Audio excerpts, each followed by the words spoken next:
Hello guys, अस्सलाम वालेकुम। We are back and other blog. तो कैसे हैं आप लोग? उम्मीद करते हैं आप सब खैरियत से होंगे और मज़े में होंगे। दिन हो चुका था तो हमारी पूरी टीम तैयार हो रही थी। तैयार होने के बाद हम जो ही होटल से चेकआउट किया तो बाहर निकले तो सबकी ज़ुबान पे यही था, सुबहान अल्लाह, अल्हम्दुलिल्लाह। या अल्लाह तेरा शुक्र है कि हमें पाकिस्तान की खूबसूरत चीज़ें देखने का मौका और शरफ बख्शा। गाड़ी में हम लोग बैग रख रहे थे। तैयारी करने के बाद हमने सफ़र शुरू किया। सफ़र शुरू करने के बाद सबसे पहले हमने दुआ पढ़नी होती है सफ़र की। सफ़र की दुआ कर ही रहे थे कि देखा माशाल्लाह बहुत ही ज़्यादा बड़े बड़े और मिट्टी के पहाड़ थे।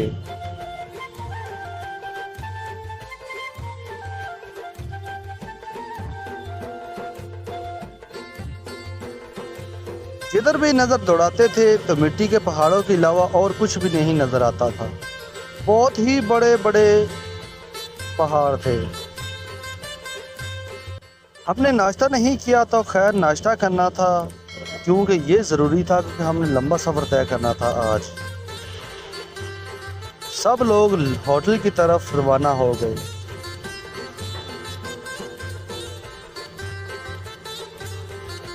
होटल था ट्रक होटल। यहाँ पर ट्रक्स भी बहुत ज़्यादा खड़े थे। ये बड़े तो नहीं थे, छोटे थे। खैर हमने नाश्ता मंगवाया। पहले तो हमने रोटी और चने मंगवाए पर वो हमारे कैंसिल किया। कैंसिल करने के बाद सब लोगों ने एक एक बिरयानी मंगाई। बिरयानी मंगाने के बाद पता चला कि यहाँ पर एक बहुत ही ज़्यादा खूबसूरत नदी है।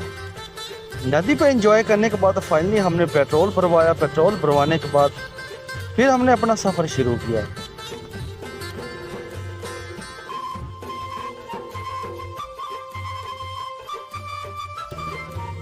सफ़र शुरू करते ही माशाल्लाह बहुत ही ज़्यादा खूबसूरत बादल आ गए। ऐसा लगता था ये भी बहुत बड़े बड़े पहाड़ हैं, क्योंकि पहाड़ों में और बादलों में कोई फ़र्क नज़र नहीं आ रहा था। फाइनली हम गिलगित पहुंच चुके थे। तो गिलगित का नज़ारा बहुत ही ज़्यादा खूबसूरत ये था। ये वही गिलगित है यहाँ शिराजी विलेज ब्लॉग्स रहता था।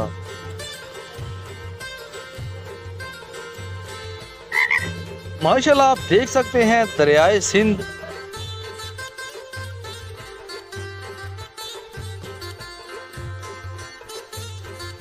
तो सब लोग खुशी से नाच रहे थे और ठुमके लगा रहे थे।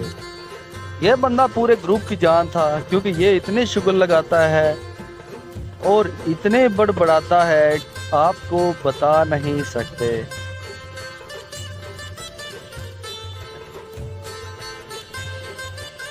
माशाल्लाह फिर हमने अब आगे का सफ़र शुरू किया। तो रास्ते में बड़े बड़े पहाड़ थे। फिर नाच गाना शुरू हुआ तो डॉक्टर इकराम भाई और डॉक्टर अमीन साहब भी नाचने लग गए। यहाँ पर अब सब लोग बड़े आराम से बैठे हैं, क्योंकि यहाँ पर थक गए थे। फिर सब लोग ताड़ियाँ लगाने शुरू कर दी थी, क्योंकि यहाँ पर जोक एक दूसरे को मार रहे थे।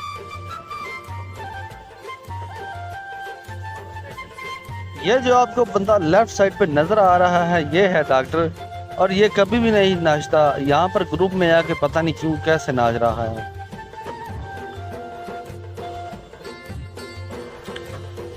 सब लोग खूब एंजॉय कर रहे थे।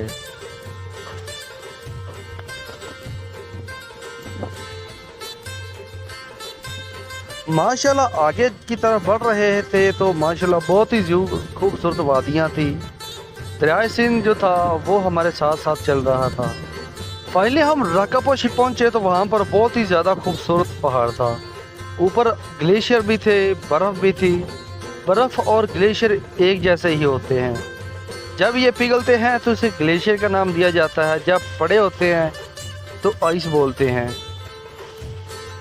यहाँ पर बहुत ही ज़्यादा लकड़ी के बने हुए आइटम्स थी जो कि बहुत ही ज़्यादा महंगी थी। हम चेक कर रहे थे तो एक का 3500 रुपये मांग रहे थे और एक का 4000।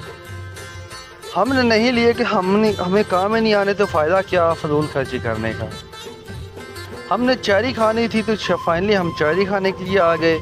यहाँ पर जो थी रेट बहुत हाई था क्योंकि हमारे इलाके पंजाब में भी बहुत हाई था, पर फ़र्क कोई नहीं था यहाँ से उधर तक। एक दोस्त चेरी लेके आ गया और दूसरा दोस्त आलू बुखारा लेके आ गया।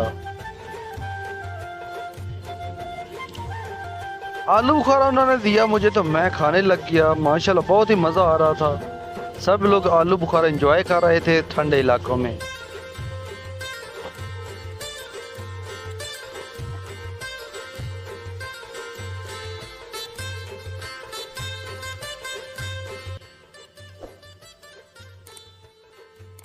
फिर हम गाड़ी में के जाने के लिए तैयार हो गए थे, इसलिए कि हमारा सफ़र बहुत ज़्यादा था तो हमने सफ़र काफ़ी करना था। माशाल्लाह एक दुकान पे रुके, वहाँ पर लकड़ी और पत्थर की और खालिस ऊन की चीज़ें बहुत पड़ी हुई थी। मैं बस विज़िट ही कर रहा था तो सब लोगों ने कहा जल्दी करें, हमने यहाँ से निकलना है। मैंने इधर सोचा कि यहाँ पर वापसी हुए चीज़ें परचेज़ करेंगे क्योंकि बहुत ही ज़्यादा खूबसूरत यहाँ पर चीज़ें हैं। ये हमारे ड्राइवर भाई हैं जो हम इसे बोलते हैं पंजाबी ज़ुबान में संगती या संगी और गिराई।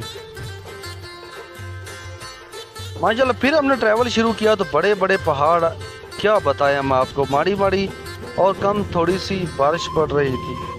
खैर हमने आगे का सफ़र शुरू किया तो रास्ते में एक ब्लू कलर की झील और ग्रीन कलर की झील नज़र आई। यहाँ पर लोग बोटिंग कर रहे थे, राइडिंग कर रहे थे और राफ्टिंग कर रहे थे। बहुत ही ज़्यादा खूबसूरत नज़ारा था यहाँ का भी।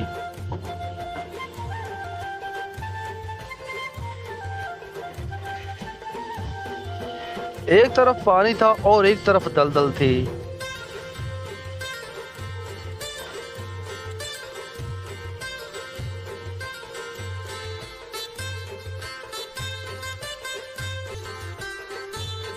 रास्ते में सुस्त बॉर्डर पर रुके क्योंकि यहाँ पर हमने पेट्रोल भी भरवाना था, नमाजें भी पढ़नी थी और कुछ फ्रूट्स वगैरह भी लेना था। सुना ये था कि चाइना बॉर्डर पर जाते ही खंजराब में वहाँ पर ऑक्सीजन की कमी होती है, इसलिए हमने तैयारी करनी शुरू कर दी। खैर सब कुछ लेने के बाद हमने फिर अपना सफ़र शुरू किया। यहाँ से तकरीबन 70 और 80 किलोमीटर की मुसाफत करनी थी।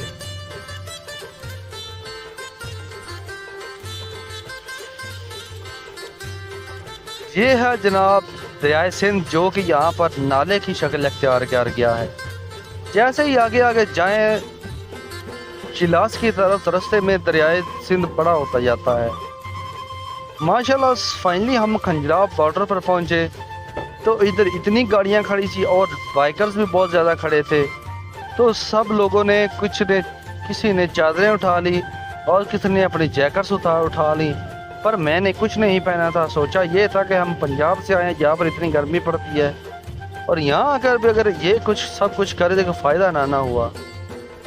ये सामने है चाइना बॉर्डर और बहुत ही मज़े की जगह है। आप देख सकते हैं इतने लोग तो नहीं खड़े।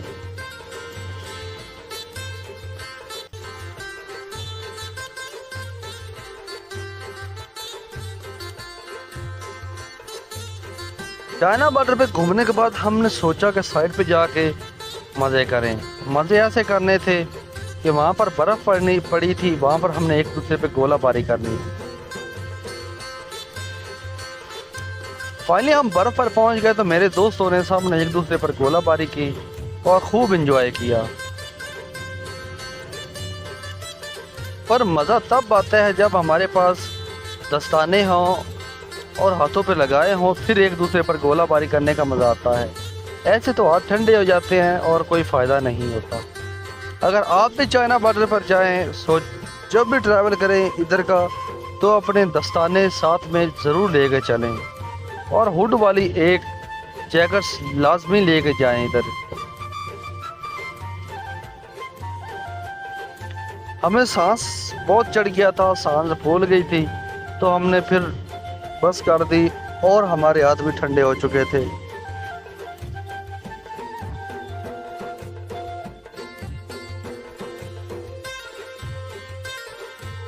फाइनली हमने वापसी का सफ़र शुरू करना था। हमारे एक बंदे की तबीयत अपसेट हो गई। आज के लोग कैसा मिला